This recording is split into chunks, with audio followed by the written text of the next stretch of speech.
I think we both are in worlds where the stakes are very high. Yes. And so when you're in these high stakes worlds, it starts to pay dividends to take little steps of cheap insurance, buying cheap insurance all along the way. And in at least in my field, the average, just like repainting a bedroom, this is not a very high stakes thing.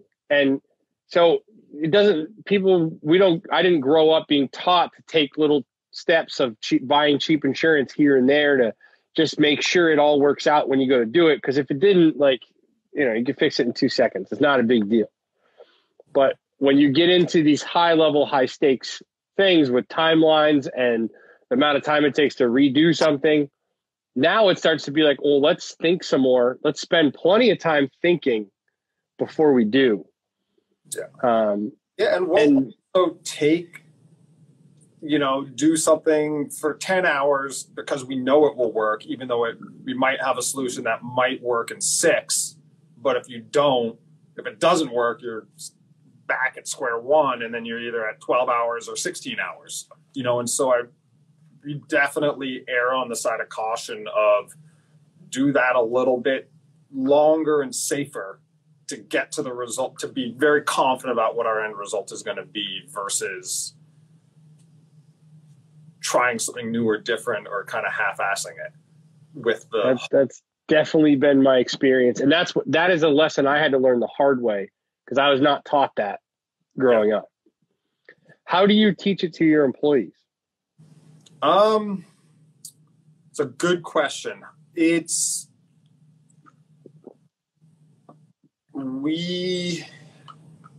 lot for us, it all just starts like the finish of our objects all start in the grinding room. And so it's just been really simplifying the steps to where, you could use this tool or that tool and kind of get to the same end finish just as quickly or faster, I should say, but it has higher stakes. And so we'll just focus on really understanding those fundamentals of this is how long it takes, this is what it takes to do to get to that finish. And I want them to experience sanding it for that long because it then imparts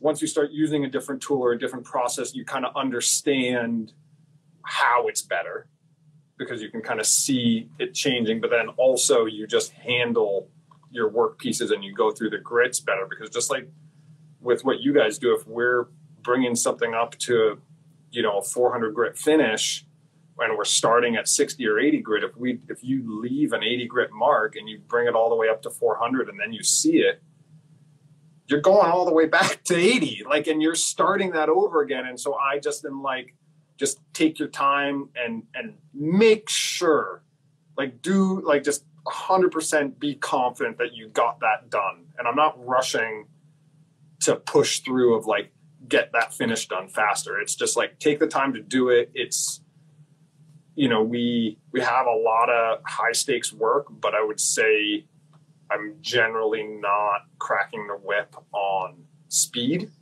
as much as I would love things to move faster through the shop. There's just so much. Spending 2 extra hours to sand something out is that you get done is so much better than getting further down the line and finding out there's a flaw that's harder to take out later. And so that's just how we manage it, is just it's okay to take the time to do the job that you need to do. There's so many parallels to what we do. I was just talking to 2 of my guys today about our gloss process, and going forward, we're going to be going with the safest, lowest margin for error, probably takes more time. Yeah. Using a Swedish putty process of multiple coats of this hard to sand, oil-based, slow drying putty versus fast drying, easy to sand skim coating. And because one of them, it's harder to sand, so it's harder to screw it up.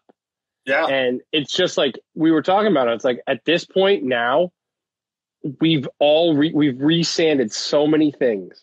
And I was thinking to people, to myself, the best way to teach your team about how to take the time to go slow is have them have to redo a bunch of stuff.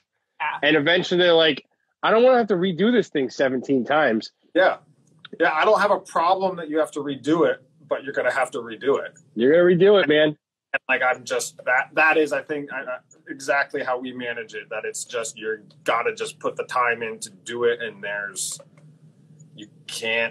no shortcut there. And I think, you know, and we do, just like with that putty, we err on the side of conservative. We know this is going to work, and it sometimes takes a little longer, but it's still faster to plan for that amount of time and execute it properly in that amount of time than to plan for less time and have to redo it. Yeah, because the stakes are too high. And that's what I love about that being at the high level. It is like, it's awesome to have these budgets and these timelines, because now you get to start thinking like that. You get to start making these decisions where you have to be smarter and not just like put your head down and just like run through a wall. It's like, no, like, let's do this the smartest way to get the most predictable outcome. Because like you said before, what matters to these GCs and to these clients is a high level product, but it needs to be done on time. Yeah. Maybe the budget's flexible, but the timeline, like, people want their stuff. Yeah, that's what we struggle with the most too. Is that is by far our greatest shortcoming is timelines. Just because it's hard. It's really hard to do a good job in a prescribed amount of time when there are a lot of opportunities for failure. I want to talk about lead times and long lead times in a minute. But before we end this idea, it occurred to me that the key piece that we've sort of left out as we talk about what we just talked about with giving our employees and our team members the ability to go do it right. And if you do it wrong, you have to redo it. It starts with having passionate employees and team members who care about doing good work for good work's sake. Yeah. Right? Because there are some people who will just be like, fine, I'll just resand it every time. Like, I don't care. I'm here clocking 40 hours. I'll do whatever in those 40 hours. Right? Yeah. Yeah. But both of us, we need team members who care about doing good work because of the intrinsic like satisfaction they get from saying essential.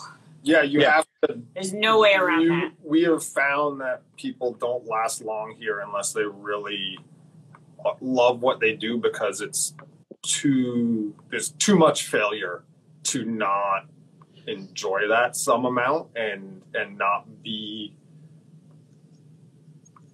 enjoy that challenge and be persevere through it and be passionate about it, because there's many ways that you can approach failure, and I think what your mindset is really dictates how well you take it. Like there's you could have the same scratch in a piece of metal or a piece of wood, and like how it got there and how you approach dealing with it is different for each person. And it's like, was it an oversight because you were working too much, or you had poor lighting, or because you dropped a screwdriver on it? Like, and something, like if it's someone who really cares, they're going to be like, oh, I knew that thing fell over and I was hoping it wasn't going to be a problem. And someone who's really passionate about it will go and check before it's a problem down the line, and kind of learn from it and work through it, versus just be like, something fell over and just keep working through it. And then they go home that night and they think about, how could I prevent this next time? Yeah. Right. All of our team members have that buy-in of we care about doing this so that we can say that we're professionals as much as to get a paycheck. And if without that mindset, I mean, everything that we're talking about kind of doesn't matter. So, which I think is a good point. I didn't always understand that before, but the type of person that we need in our companies, the type of employee and team member is somebody that cares about the quality of work for their own sake, not as much like you have to want to do this type of stuff. Right? You have to enjoy a good struggle.